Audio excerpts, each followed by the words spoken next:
Hello दोस्तों, स्वागत है आपका अपने YouTube channel MR world point में। आज आपके लिए प्रैक्टिस सेट नंबर 17 लेके आए हैं, जो कि अग्निवीर जीडी परीक्षा के लिए एक उपयोगी साबित होगा। तो चलिए बिना किसी देरी के शुरू करते हैं आज का प्रैक्टिस सेट नंबर 17। देखिए पहला क्वेश्चन क्या है।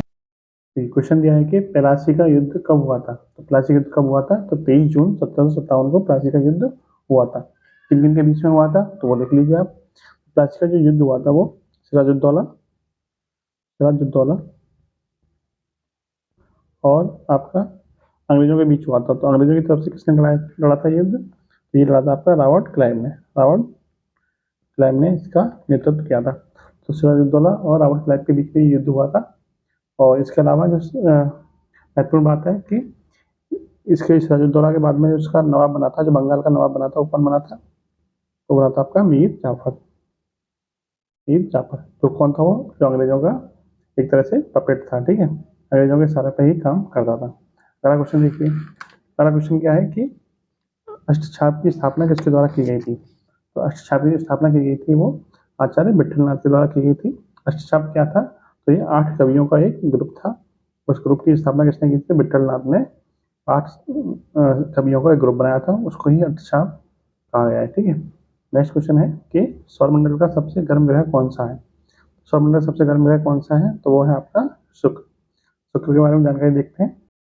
देखिए, शुक्र के बारे में बात करें तो सबसे पहले इसके बारे में क्या पॉइंट है कि पृथ्वी का पृथ्वी का सबसे निकटतम ग्रह कौन सा है?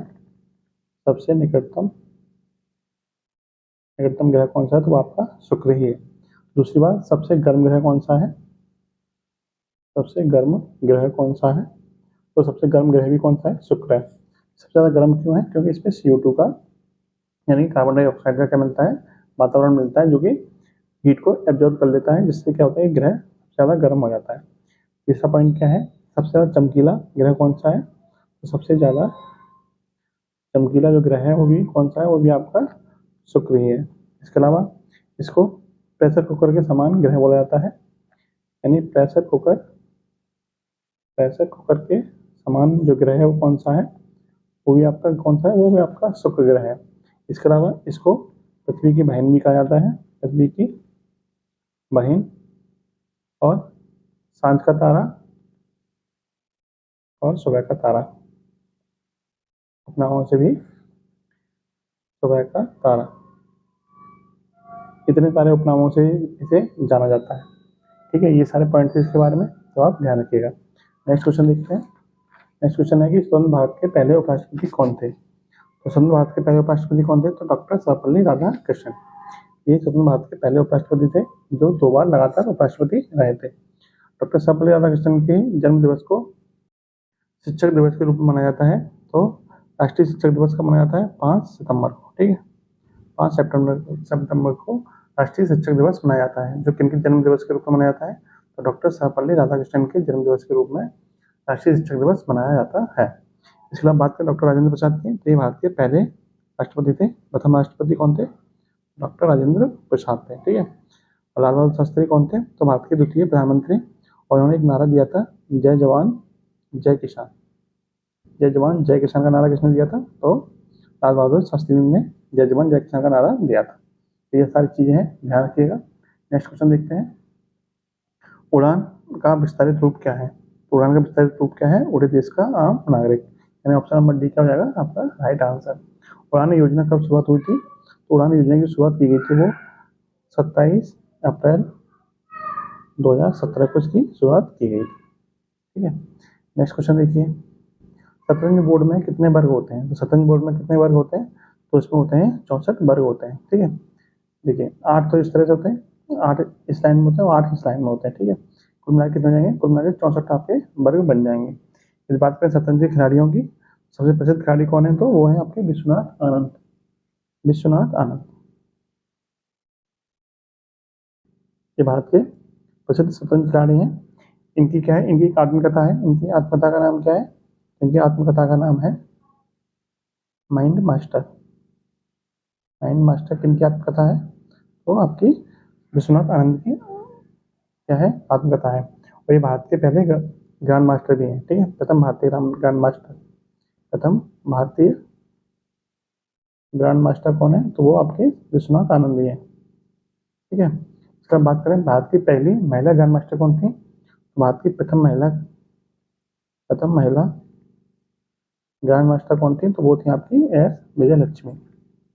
एस विजयलक्ष्मी कौन थी, भारत की पहली महिला ग्रैंड मास्टर थी। ठीक है, बात करें 2023 में जो विश्व शतरंज चैंपियनशिप हुई है वो कहाँ पे हुई है, जो 2023 में जो चैंपियनशिप हुई है वो आपकी बाकू कहाँ पड़ता है आपका, अजरबैजान में आयोजित की गई है। और 2023 के जो विनर थे, जो विजेता थे 2023 की शतरंज चैंपियनशिप के विजेता, वो कौन थे, वो थे आपके मैग्नस कार्लसन।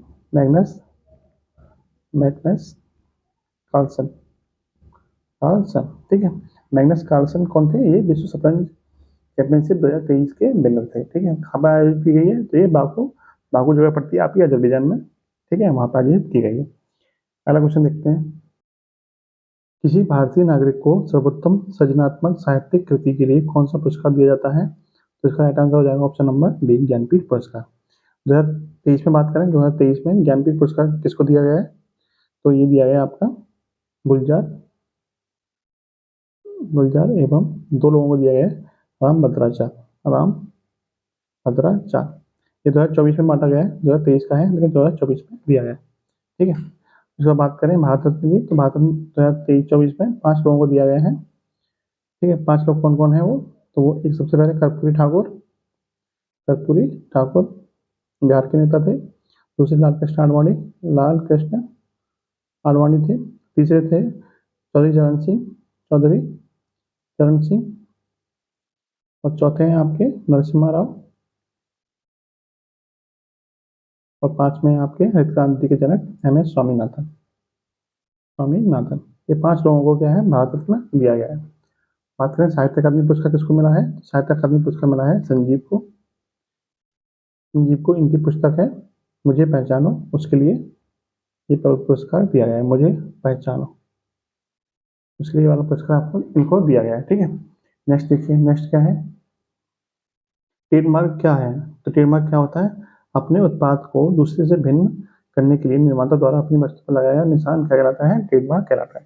यानी जो भी उत्पाद होते हैं किसी कंपनी के, सबका ट्रेडमार्क क्या होता है, अलग अलग होता है। ठीक है, दूसरे वस्तु से भिन्न करने के लिए ट्रेडमार्क का उपयोग किया जाता है।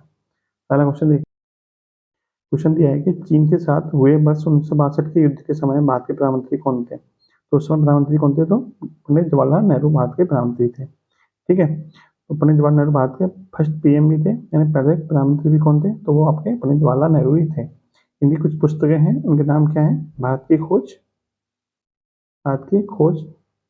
और दूसरी पुस्तक है इनकी विश्व इतिहास की झलक। ठीक है, इसको इंग्लिश में बोलते हैं डिस्कवरी ऑफ इंडिया, इसको बोलते हैं ग्लिम्स ऑफ वर्ल्ड हिस्ट्री। ठीक है, इंग्लिश में भी आ सकती है और हिंदी में भी लिख के आ सकती है। बात करें लाल बहादुर शास्त्री की, तो ये भारत के दूसरे प्रधानमंत्री थे। और इंदिरा गांधी प्रथम महिला प्रधानमंत्री थी। प्रथम महिला प्रधानमंत्री कौन थी, तो इंदिरा गांधी थी। इनको आयरन लेडी के नाम से भी जाना जाता है।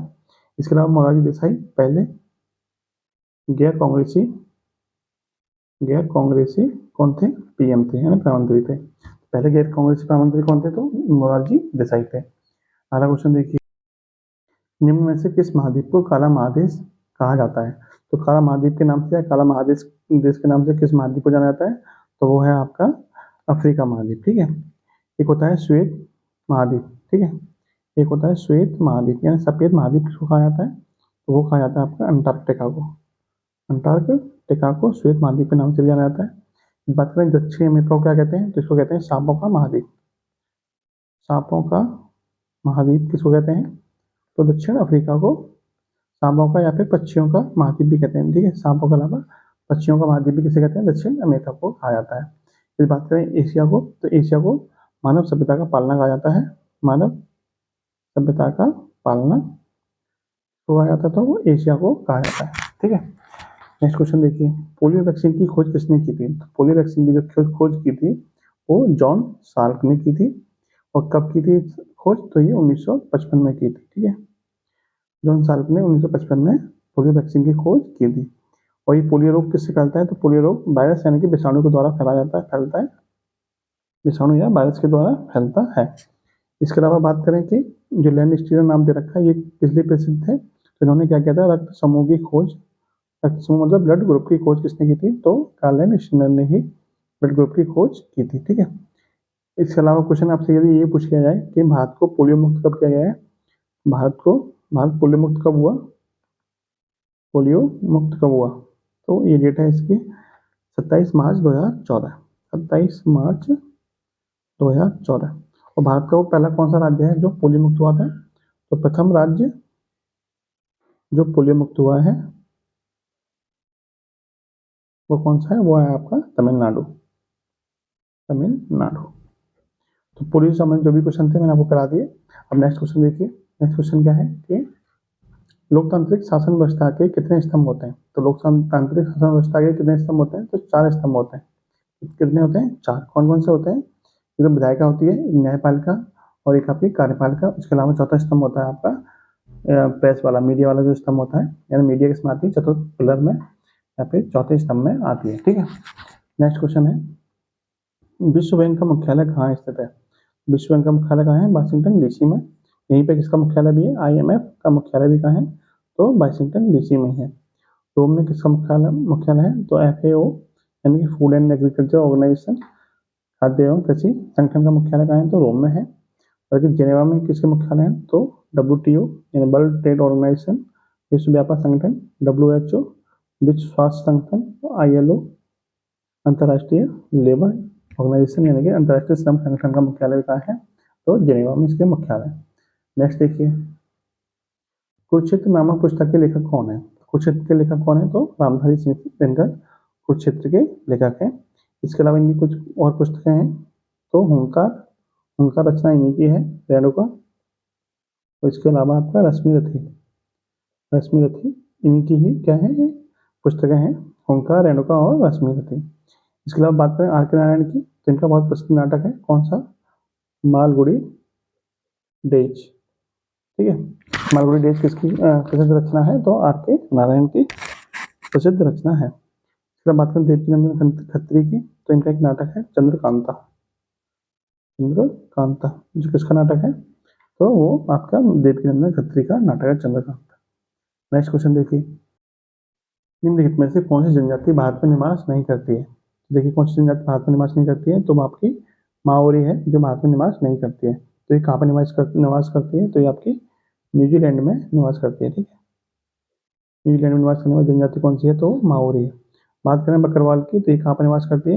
ये आपके जम्मू एंड कश्मीर और लद्दाख में निवास करती है। इसके अलावा संथाल आपकी झारखंड में, और आपकी गद्दी कहाँ करती है? गद्दी आपकी करती है कुल्लू और मनाली यानी कि आपकी, ठीक है यहाँ लिख देता हूँ, हिमाचल प्रदेश में। ठीक है, HP यानी कि हिमाचल प्रदेश में कौन सी है? गद्दी, जो कि हिमाचल प्रदेश के कुल्लू और किन्नौर जिले में मिलती है। ठीक है, इसके अलावा बात करें कुछ और जनजाति हैं जो आपसे पूछी जाती हैं, जैसे कि आपकी पिग्मी होगी।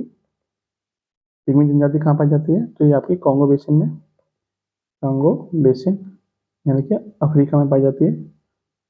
इसके अलावा एक आपकी बुशमैन कहाँ मिलती है? ये आपकी कालाहारी मरुस्थल में, कालाहारी मरुस्थल जो कहाँ पड़ता है? जो आपका अफ्रीका महाद्वीप में पड़ता है। ठीक है, ये सारी जनजातियां हैं। इसके अलावा देखिए अगला क्वेश्चन क्या है, किसी गतिशील पिंड का वेग आधा करने से उसकी गतिज ऊर्जा पर क्या असर पड़ेगा? देखिए गतिज ऊर्जा से संबंधित जो भी क्वेश्चन थे मैंने आपको 2-3 करा दिए हैं। इसमें मैं आपको समझा देता हूँ कि क्या असर पड़ता है। गतिज ऊर्जा का जो फॉर्मूला होता है वो होता है K बराबर यानी काइनेटिक एनर्जी बराबर होता है 1/2 mv²। यानी गतिज ऊर्जा किस पर डिपेंड करती है? तो वेग के वर्ग पर डिपेंड करती है। तो उसकी गति को आधा कर देंगे तो v की जगह कितना आ जाएगा? 1/2, 1/2 का वर्ग हो जाएगा। फिर 1/2 का वर्ग मतलब होता है 1/4। यानी आपकी पहले से काइनेटिक एनर्जी हो जाएगी वो कितनी हो जाएगी? 1/4 हो जाएगी, यानी कि 1/4 हो जाएगी। यही आपसे पूछा है, जब गतिज ऊर्जा है वो पहले से कितनी हो जाएगी? तो 1/4 उसकी गतिज ऊर्जा हो जाएगी। यदि मान लीजिए आधे की जगह पे वो डबल कर देता है तो यहाँ पे बोल देता है पिंड का वेग दोगुना करने से उसकी गतिज ऊर्जा क्या होगी? तो दोगुना करते हैं तो 2 का वर्ग करते हैं, 2 का वर्ग कितना होता है? 4। तो गतिज ऊर्जा कितनी जाती है? 4 हो जाती है। ठीक है, फॉर्मूले के हिसाब से आप कर सकते हो आराम से, कोई दिक्कत नहीं। नेक्स्ट देखिए, मीटर किलोग्राम सेकंड यानी m के इस प्रणाली में बल का मात्रा क्या होता है? बल का मात्रा होता है न्यूटन। किलोग्राम किसका मात्रक होता है? तो ये द्रव्यमान का मात्रक होता है। और जूल मात्रक होता है आपका एनर्जी यानी कि ऊर्जा का मात्रक क्या होता है? तो जूल होता है। अगला क्वेश्चन देखिए, तेल दीप में बत्ती का तेल के कारण ऊपर उठता है। किसके कारण ऊपर उठता है? तो वो होता है केशिकत्व। ठीक है, एक गुण होता है पानी का केशिकत्व, उसके कारण क्या होता है? ऊपर उठता है। इसको आप कह सकते हैं कोशिका क्रिया के द्वारा ऊपर उठता है। जब हम तेल में बत्ती को डुबाते हैं तो धीरे धीरे तेल क्या करता है? ऊपर चढ़ता है, और वही क्रिया क्या कहलाती है? आपकी कोशिका क्रिया या फिर केशिकत्व कहलाती है। ठीक है, अगला क्वेश्चन है कि ऊंचाई पर खाना देर से क्यों बनता है? ऊंचाई पर खाना देर से इसलिए खाना देर से इसलिए बनता है क्योंकि जो ऊंचाई पे होता है वो प्रेशर क्या हो जाता है? वहाँ पे कम हो जाता है। पी की वैल्यू क्या हो जाती है? कम हो जाती है। दबाव कम होता है। दबाव कम होने से क्या होता है? जल का जो क्वथनांक होता है वो भी आपका क्वथनांक क्या हो जाता है? क्वथनांक आपका कम हो जाता है। दबाव कम होता है, दबाव कम होने से क्वथनांक कम हो जाता है। क्वथनांक कम होने से क्या होता है? खाना आपका देर में बनता है। तो मेन रीजन क्या है कि पहाड़ों पर या फिर ऊंचाई पर क्या होता है? प्रेशर यानी कि दबाव क्या होता है? वायुमंडलीय दाब कम होता है। ठीक है, ऑप्शन नंबर सी क्या हो जाएगा आपका राइट आंसर। वायुमंडलीय दाब क्या होता है? घट जाता है। वायुमंडलीय दाब घटने से क्वथनांक घट जाता है। क्वथनांक घटने से क्या होता है? खाना देर से बनता है। ठीक है, ऐसी तरंगें जिनका ध्रुवीकरण नहीं हो सकता क्या कहलाती हैं? वो आपकी अंधेरे तरंगें कहलाती हैं। जैसे कि आपकी ध्वनि तरंग हो गई, ध्वनि तरंग। ठीक है, वो क्या होती है? उनका ध्रुवीकरण नहीं हो सकता है, इसलिए वो अंधेरे तरंगें कहलाती हैं। नेक्स्ट क्वेश्चन है, हाइड्रोजन परमाणु के न्यूक्लियस में प्रोटॉन की संख्या कितनी होती है? तो हाइड्रोजन परमाणु का क्या होता है? चिन्ह क्या होता है? 1H1। तो 1H1 में ये क्या होता है? ये आपकी प्रोटॉन की संख्या होती है। तो प्रोटॉन कितने हो गए? प्रोटॉन आपके एक हो गया। जितने प्रोटॉन होते हैं उतने क्या होते हैं? इलेक्ट्रॉन। तो आपके इलेक्ट्रॉन की संख्या भी कितनी होगी हाइड्रोजन परमाणु में? तो एक ही होगी। यदि बात करें हाइड्रोजन परमाणु की खोज किसने की थी? जो खोज करने वाले थे वो कौन थे? कैवेंडिश। कैवेंडिश कह लो या कैवेंडिश कह लो। कैवेंडिश ने क्या किया था? हाइड्रोजन परमाणु की खोज की थी कैवेंडिश ने। ठीक है, नेक्स्ट देखिए, जब एक हवा भरा हुआ टायर फटता है तब निकलने वाली हवा कैसी होगी? गर्म होगी या ठंडी होगी? क्योंकि जब टायर में हवा भरी होती है अंदर तो क्या होता है? प्रेशर इसमें अधिक होता है। प्रेशर अधिक होने से क्या होता है? हवा गर्म हो जाती है। जैसे ही फूट के बाहर निकलती है तो बाहर हवा का दाब क्या होता है? कम होता है। कम होने से क्या होता है? हवा ठंडी हो जाती है। इसका मतलब पहले से जो तापमान होगा वो क्या हो जाएगा? कम हो जाएगा, यानी हवा क्या हो जाएगी? ठंडी हो जाएगी। ठीक है, नेक्स्ट देखिए, कॉपर सल्फेट को किस धातु के डिब्बे में रखा जा सकता है? तो कॉपर सल्फेट जो चांदी होती है यानी जो एजी होती है उसके साथ में क्या करते हैं? क्रिया नहीं करता है। तो इसलिए आप चांदी के डिब्बे में आप कॉपर सल्फेट को रख सकते हो। ठीक है, कॉपर सल्फेट को आप चांदी के डिब्बे में रख सकते हो। नेक्स्ट क्या है क्वेश्चन? जल एवं अल्कोहल है। जल एवं अल्कोहल क्या है? तो ये पूर्णतः क्या है? पूर्णतः मिश्रणीय क्या है? विलयन है। इसका मतलब ये हुआ कि जल एवं अल्कोहल को आप अलग अलग नहीं कर सकते। यदि आपको अलग अलग करना है तो इसके लिए आपको आचमन विधि का प्रयोग करना पड़ेगा। आचमन विधि का प्रयोग करके आप जल से अल्कोहल को अलग कर सकते हो। नेक्स्ट क्वेश्चन देखिए, निम्नलिखित में से कौन सा तत्व रासायनिक रूप से धातु एवं अधातु दोनों के समान कार्य करता है? यानी ऐसे तत्व जो धातु के गुण भी हैं इनमें और अधातु के गुण भी हैं, उन्हें हम क्या कहते हैं? उन्हें हम उपधातु कहते हैं। क्या कहते हैं? उपधातु कहते हैं। जैसे आपका बोरोन हो गया, यहाँ पर क्या है? उपधातु है। इसके अलावा आपने सुना होगा सिलिकॉन। सिलिकॉन भी किसके गुण प्रदर्शित करता है? धातु और अधातु दोनों के गुण प्रदर्शित करता है। तो ये आपकी उपधातु कहलाती है। नेक्स्ट क्वेश्चन देखिए, अधिकांशतः प्रयोग किया जाने वाला प्रतिजैविक पेंसिलिन निम्न में से किससे बनता है? इसका राइट आंसर हो जाएगा शैवाल। यानी जो पेंसिलिन होता है वो किससे बनता है? शैवाल से बनता है। शैवाल तो आपने देखे होंगे, जैसे कि आपने जो तालाब वगैरह होते हैं उनमें जो हरी हरी काई जम जाती है वो क्या कहलाते हैं? वो शैवाल कहलाते हैं। जैसे जो नल वगैरह के आसपास जो काई जम जाती है हरी हरी, तो वो क्या होती है? वो आपके शैवाल ही होते हैं। बात करें पेंसिलिन की, तो पेंसिलिन की खोज किसने की थी? इसकी खोज की थी अलेक्जेंडर फ्लेमिंग ने। ठीक है, अलेक्जेंडर फ्लेमिंग। और पेंसिलिन क्या है? पहला प्रतिजैविक है। पहला एंटीबायोटिक कौन सा है? तो आपका यही है। ठीक है, पहला प्रतिजैविक कौन सा है? तो पेंसिलिन है। पेंसिलिन की खोज किसने की थी? तो अलेक्जेंडर फ्लेमिंग ने इसकी खोज की थी। ठीक है, और ये किससे बना होता है? तो शैवाल से बना होता है। नेक्स्ट क्वेश्चन देखिए, विटामिन ई की कमी से क्या क्या होता है? तो विटामिन ई की कमी से कौन सा रोग होता है? जन्म क्षमता में क्या होती है? कमी आ जाती है। विटामिन ई का रासायनिक नाम क्या है? तो इसका रासायनिक नाम है आपका, देखिए रासायनिक नाम है टोकोफेरॉल।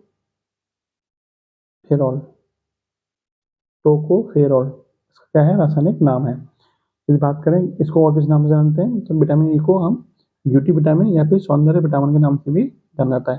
सुंदरता वाला विटामिन कौन सा है? तो सुंदरता वाला विटामिन आपका विटामिन ई है। ठीक है, इसके अलावा बात करें कि बेरी रोग किसकी कमी से होता है, तो विटामिन बी की कमी से। विटामिन बी की कमी से कौन सा रोग होता है, तो बेरी अंधापन विटामिन ए की कमी से होता है। जो रिकेट्स होता है वो विटामिन डी की कमी से होता है। ठीक है, तो अब आपसे पूछा जाए विटामिन की खोज किसने की थी, तो विटामिन की खोज करने वाले वैज्ञानिक का नाम था फंक। ठीक है, विटामिन की खोज करने वाले वैज्ञानिक का नाम क्या था, तो फंक था वैज्ञानिक का नाम। ठीक है, नेक्स्ट देखिए, पेट में भोजन को पचाने के लिए निम्नलिखित में से किसकी आवश्यकता होती है, तो भोजन को पचाने के लिए किसकी जरूरत होती है, तो एंजाइम की जरूरत होती है। यानी खाना पचाने के लिए हमें एंजाइम की जरूरत होती है। कुछ महत्वपूर्ण एंजाइम नोट कर लीजिए। देखिए, पहला एंजाइम है आपका लाइसोजाइम। ये क्या करता है, ये आपका जो लार बनती है, लार में बनता है, और जो खाने के साथ में जो बैक्टीरिया जाते हैं, खाने के साथ में जो बैक्टीरिया मुंह के अंदर जाते हैं, खाने के बैक्टीरिया को मारता है, खाने के जीवाणुओं को मारने का काम कौन करता है, तो वो आपका लाइसोजाइम है। ठीक है, खाने के जीवाणुओं को मारने का काम करता है लाइसोजाइम। बात करें रेनिन की, रेनिन क्या करता है, ये दूध को दही में चेंज कर देता है, दूध को दही में चेंज कर देता है, कौन, रेनिन एंजाइम। और इसके अलावा नेक्स्ट कौन सा है, लाइपेज। लाइपेज क्या करता है, वसा का पाचन करता है। वसा का पाचन करने में कौन मदद करता है, तो वो आपका लाइपेज एंजाइम ही मदद करता है। इसके अलावा बात करें पेप्सिन की, पेप्सिन क्या करता है, ये आपका प्रोटीन का पाचन करता है। प्रोटीन का पाचन करने का काम किसका है, तो पेप्सिन का है। इसके अलावा आपसे क्वेश्चन ये पूछा जाता है कि एंजाइम क्या होते हैं, तो एंजाइम क्या होते हैं, एक प्रकार के प्रोटीन होते हैं, एक प्रकार के प्रोटीन होते हैं एंजाइम।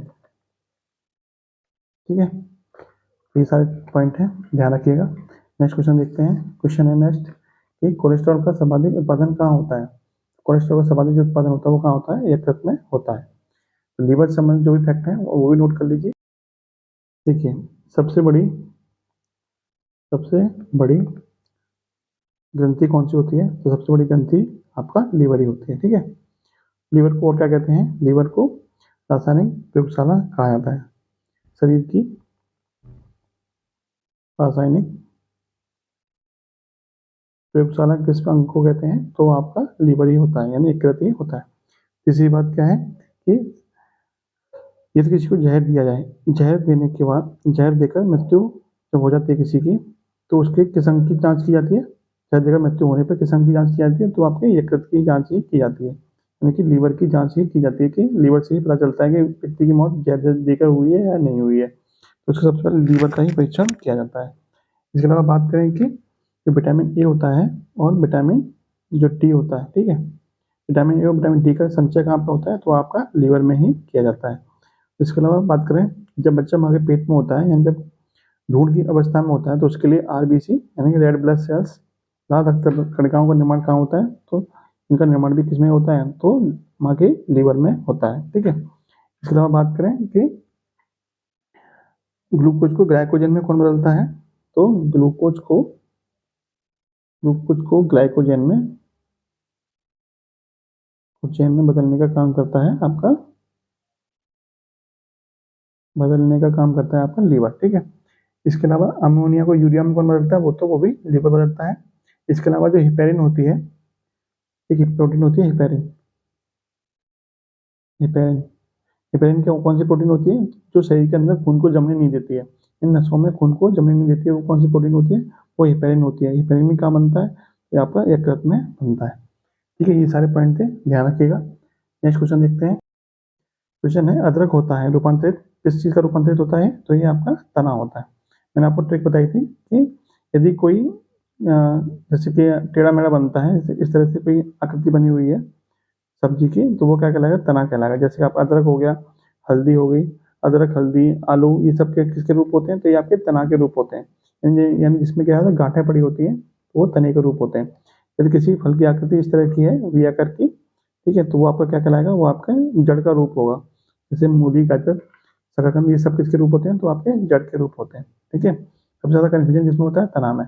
तो तना के लिए क्या होता है, जो जिसमें ज्यादा गांठें निकली होती हैं, तो वो आपका तने का रूप होता है। अगला क्वेश्चन देखिए, निम्न में से कौन सा आरेख नगर, जिला तथा पंचायत का सही प्रतिनिधित्व करता है। तो देखिए, सबसे बड़ा होता है जिला, जिले के अंदर आती है आपकी नगर, और नगर के अंदर आता है आपका पंचायत। ठीक है, तो इस तरह का डायग्राम कौन सा है, ऑप्शन नंबर बी आपका क्या हो जाएगा, राइट आंसर। नेक्स्ट क्वेश्चन क्या है कि यदि किसी कोड भाषा में डेट को इस तरह से लिखा जाता है, तो मंत्र को किस प्रकार लिखा जाएगा। देखिए डी से ए कैसे बनेगा, -3 करके, ऐसे ए में से -3 कर देंगे तो एक्स बनेगा, टी में से -3 करेंगे तो क्यू बनेगा, और ई में से -3 करेंगे तो बी बनेगा। यानी पहले वाले में से -3 करके आपको लिखना है। तो जब एम में से -3 कर देंगे तो हमें क्या मिलेगा, जे मिलेगा। फिर ओ में से 3 माइनस कर देंगे तो हमें मिलेगा एल, एन में से 3 माइनस कर देंगे हमें मिलेगा के, और टी में से 3 माइनस कर देंगे क्यू मिलेगा, और एच में से 3 माइनस कर देंगे तो हमें ई मिलेगा। जे एल के क्यू ई, यानी ऑप्शन नंबर 1 हो जाएगा आपका राइट आंसर। नेक्स्ट देखिए, दिए गए विकल्पों में से संबंधित शब्द को चुनिए। मुंबई का संबंध महाराष्ट्र से है तो भुवनेश्वर का संबंध किससे होगा।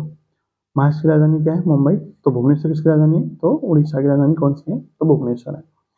नेक्स्ट क्वेश्चन है, निम्न अक्षर श्रृंखला में प्रश्नवाचक चिन्ह के स्थान पर कौन सा अक्षर आएगा। देखिए ये सीरीज दे रखी है, आपको बताना क्वेश्चन मार्क के स्थान पर क्या आएगा।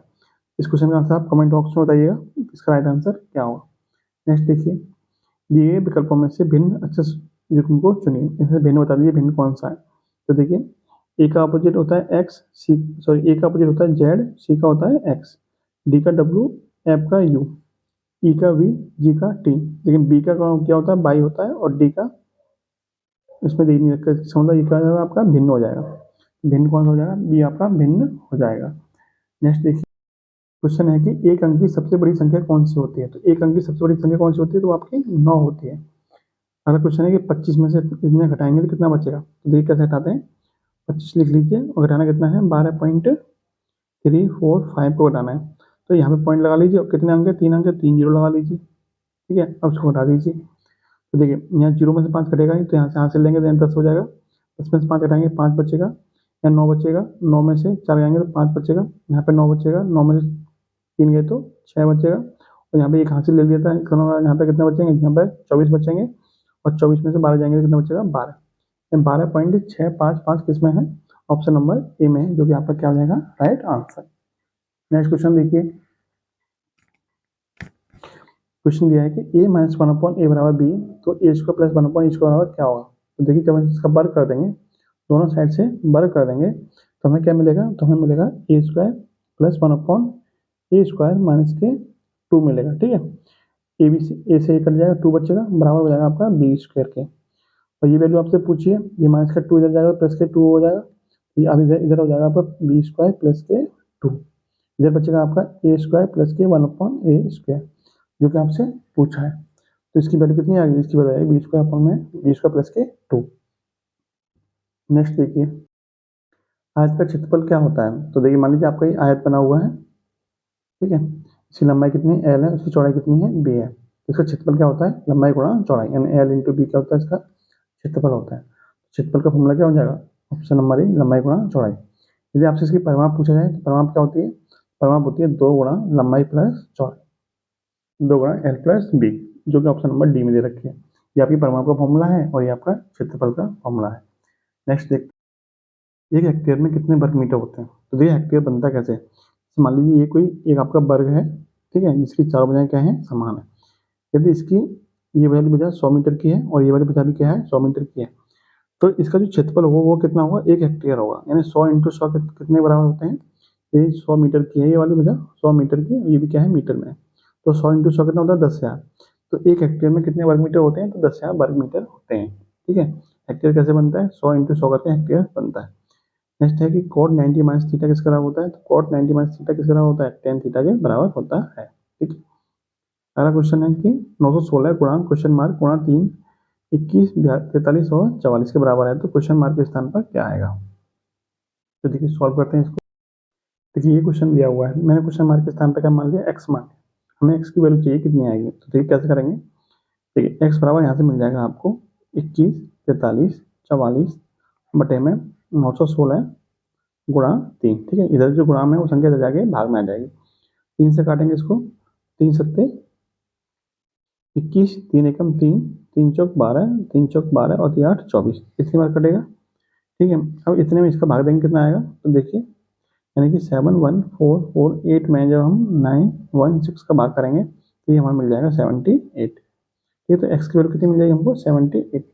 हमारा राइट आंसर कितना जाएगा, 78, यानी कि ऑप्शन नंबर हमारा ए आपका राइट आंसर हो जाएगा। नेक्स्ट देखिए, क्वेश्चन दिया है कि यदि दो संख्याओं का गुणनफल 3060 है तथा उनका लासा कितना है 85 है, तो उनका मासा बताइए। देखिए फॉर्मूला होता है कि लासा गुणा मासा, यानी कि लासा गुणा मासा बराबर होता है दोनों संख्याओं का गुणनफल, दोनों संख्याओं का गुणनफल। ठीक है, जरा ये बताइए, तो देखिए लासा कितना दे रखा है, लासा दे रखा है 85, तो यहाँ जाएगा 85, मासा में निकालना है तो मासा को मासा लेने दीजिए। इसके अलावा दोनों संख्या गुणनफल कितना दे रखा है, तो दोनों गुणनफल दे रखा है 3060।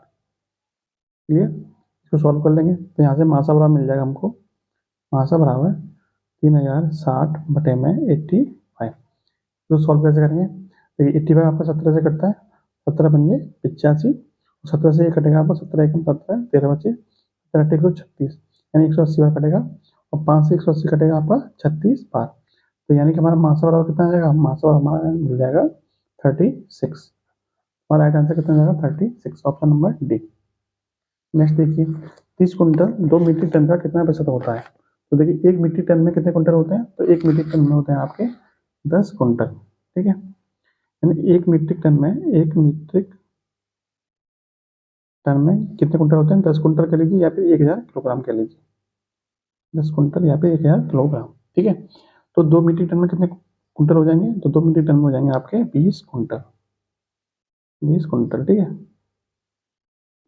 आपसे पूछा कि 30 कुंटल, 20 कुंटल का कितने परसेंट है, तो जिससे पूछा था वो नीचे आता है, यानी 20 से पूछा तो 20 बटे में आ जाएगा, जो पूछा वो ऊपर आता है, 30 पूछा है 30 ऊपर आ जाएगा, यानी 30 बटे में 20, और परसेंटेज में पूछा है तो गुणा कर देंगे 100 का, 20 से कटेगा आपका 5 बार, 30 पंजे 150, यानी कितने परसेंट के बराबर आ जाएगा आपका 150% के बराबर आंसर निकल के आ जाएगा। नेक्स्ट क्वेश्चन है कि एक वस्तु को 200 में खरीद कर इसे 12.5% हानि पर बेच देता है, वस्तु का विक्रय मूल्य बताइए, विक्रय मूल्य कितना होगा। इस वस्तु को बेचने पर हानि हो रही है तो विक्रय मूल्य बराबर क्या होता है, विक्रय मूल्य बराबर होता है क्रय मूल्य माइनस के हानि। ठीक है, अब आपको हानि निकालनी है, हानि कितने की हुई है, तो 12.5% की हानि हो रही है, कितने पे 200 पे, तो 200 पे 12.5% यानी कि 25/2, 12.5% का मतलब 25/2 होता है, तो कितने परसेंट की हानि हुई, 25/2 का मतलब हो गया बटे में 100 भी आएगा, क्योंकि परसेंटेज हटेगा तो बटे में 100 आएगा। ठीक है, 2 जीरो से 2 जीरो खत्म, 2 से 2 खत्म, कितना हुआ आपका 25, यानी आपकी 200 रुपये में 25 रुपये की हानि हो रही है, यानी 200 रुपये वाली चीज़ 25 रुपये की हानि पे बेची जा रही है, तो कितने बेची जाएगी, तो विक्रय मूल्य आपको निकालना है, तो क्रय मूल्य आपका दे रखा है 200, और हानि कितने की हुई 25 की, कितना आ जाएगा आपका विक्रय मूल्य बराबर आपका निकल के आ जाएगा 200 माइनस 25 यानी कि 175, 200 मूल्य वाली वस्तु 175 रुपये बेचने पर 12.5% की हानि हो रही है। ठीक है, नेक्स्ट देखिए, राम श्याम तथा कृष्ण की उम्र कितनी है, 5, 18 और 21 है, तो उनकी औसत उम्र क्या होगी, तो इसकी एवरेज उम्र निकालनी कितनी होगी। देखिए वह औसत कैसे निकालते हैं, सबका जोड़ कर लीजिए, यानी 15, 18 और 21 का जोड़ करेंगे, और कितने लोग हैं 1, 2 और 3, 3 लोग हैं, 3 का भाग कर देंगे, यानी कुल योग यानी कि 15 प्लस 18 प्लस के 21, बटे में कितना आ जाएगा, बटे में आ जाएगा 3 लोग हैं तो 1, 2, 3, तो 3 का भाग कर देंगे, इसको जोड़ेंगे तो कितना आएगा आंसर, देखिए 15 और 18 कितने होते हैं 33, 33 21 54, 54 बटे में 3 यानी कि 18। ठीक है, कितना आंसर आएगा आपका 18। देखिए यदि आपको ये सब करना ही करना आता है तो देखिए, यदि कोई संख्या दे रखी हो और जिनमें बीच में क्या हो लगातार गैप जो है वो आपका सेम है, 15 प्लस 3 18, 18 प्लस 3 क्या है 21, तो जो बीच में जो संख्या आएगी वही आपका क्या होता है औसत होता है। ठीक है, या फिर क्रमांक संख्या दे रखी हो या फिर ऐसी संख्या दे रखी है जिनमें गैप क्या हो बीच में सेम हो, तो जो सबसे बीच की जो संख्या होती है वही क्या होता है आपका औसत होती है। ठीक है, वही क्या होता है आपका औसत, औसत हो जाती है, तो इसका राइट आंसर कितना होगा 18 बस। नेक्स्ट देखिए, इसको सॉल्व करना है, तो कैसे सॉल्व करेंगे देखते हैं। देखिए ये सवाल दिया हुआ है, ठीक है, इसको सॉल्व कैसे करेंगे, पहले तो हमें पॉइंट को एडजस्ट करना पड़ेगा। पहले देखिए ऊपर कितने अंकों के बाद पॉइंट है, तो यहाँ पे 3 है और यहाँ पे 3 है, यानी ऊपर 6 अंकों के बाद पॉइंट है, और यहाँ पे 2 और 4 6, यहाँ पे भी 6 अंकों के बाद पॉइंट है, तो पॉइंट से पॉइंट क्या हो जाएगा हट जाएगा, यानी ये भी पॉइंट हट गया और ये वाले पॉइंट भी आपका हट गया, और आपके पास क्या बचा, और आपके पास बचा यहाँ बचेगा 81, यहाँ बचेगा आपका 484, और यहाँ बचेगा आपका 64, और यहाँ बचेगा आपका 625, और इसका वर्गमूल निकाल लेना है। तो देखिए 81 वर्गमूल कितना होता है 9, गुणा 484 का वर्गमूल कितना होता है 22, बटे में आ जाएगा 64 का वर्गमूल 8, और 625 का वर्गमूल 25, इसको सॉल्व कर लेंगे। तो देखिए 2 से कटेगा आपका 4 बार, 2 से कटेगा आपका 11 बार, 11 इंटू 9 कितना होता है 99, बटे में आ जाएगा 25 इंटू 4 25 आपका 100, 99/100 का मतलब हो गया 0.99। आपका राइट आंसर कितना जाएगा 0.99। ऑप्शन नंबर डी क्या जाएगा आपका राइट आंसर। नेक्स्ट क्वेश्चन है कि राहुल किसी बैंक से 1500 रुपये उधार लेता है। यदि बैंक की ब्याज 11% वार्षिक हो तो 2 वर्षों में उसे कितनी राशि लौटानी पड़ेगी। देखिए 2 वर्षों में कितनी राशि लौटानी पड़ेगी, इसका मतलब जो हमें राशि लौटानी है वो हमारी ब्याज प्लस मूलधन दोनों को जोड़ कर लौटानी पड़ेगी। हमने मूलधन कितना दे रखा है 1500 रुपये, हमें ब्याज कितनी देनी पड़ी है, ब्याज निकाल लेते हैं। ब्याज बराबर होता है मूलधन गुणा दर गुणा समय बट्टे 100। तो ब्याज बराबर मूलधन कितना है 1500 गुणा दर कितनी है 11% की गुणा समय कितना है 2 वर्ष का बटे में कितना आ जाएगा 100। तो 2 जीरो से 2 जीरो खत्म, 15 दूनी 30, 30 इंटू 11 330।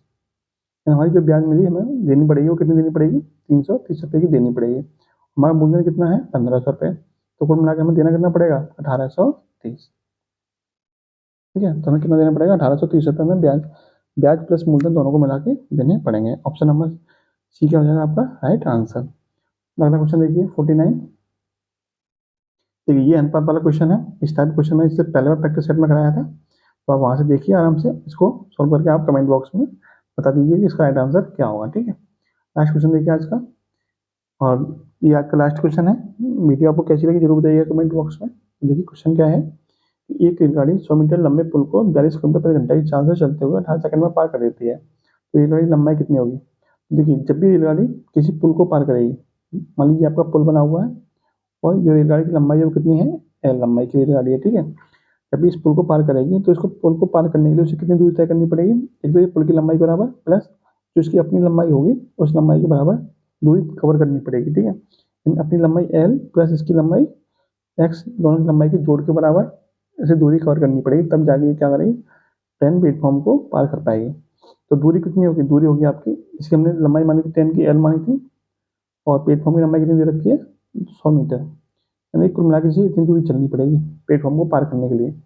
अब देखिए दूरी लंबाई दे रखी है आपकी 100 मीटर जो कि मीटर में दे रखी है, और समय दे रखा है सेकंड में, जबकि चाल दे रखी है किलोमीटर प्रति घंटा में। तो चाल को हम क्या कर देंगे मीटर पर सेकंड में चेंज कर लेंगे, यानी जो 42 किलोमीटर की प्रति घंटा की चाल है वो मीटर पर सेकंड में कितनी रहेगी, मीटर पर सेकंड में चेंज करने के लिए हमें 5/18 से क्या करना पड़ेगा गुणा करना पड़ेगा। ठीक है, इसका मतलब जो चाल आएगी निकल के 42 गुणा 5/18 निकल के आगे, चाल निकल के आगे किसमें आएगी मीटर प्रति सेकंड में निकल के आ गई। अब हमारे पास दूरी दे रखी है एल प्लस 100, समय दे रखा है आपको 18 सेकंड, चाल आप ही निकल के आएगी इतनी। तो आपको पूछा क्या है, आपसे पूछा रेलगाड़ी की लंबाई बताइए। रेलगाड़ी की लंबाई हमने कितनी मानी है एल मानी है, तो देखिए चाल बराबर क्या होता है, चाल बराबर यानी कि 42 इंटू 5 42 इंटू 5 बटे में 18, यानी कि चाल बराबर दूरी बट्टे समय, दूरी कितनी है एल प्लस 100 बटे में समय कितना है 18। बस इसको सॉल्व कर लेना है।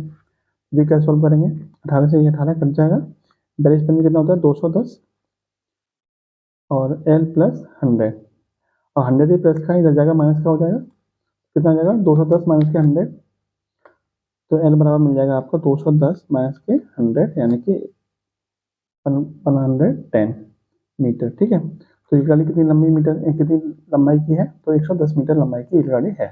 इसका राइट आंसर कितना है, ऑप्शन नंबर 20 का राइट आंसर हो जाएगा। ये था आज का प्रैक्टिस सेट नंबर 17। कैसी लगी वीडियो जरूर बताइएगा। जय हिंद जय भारत।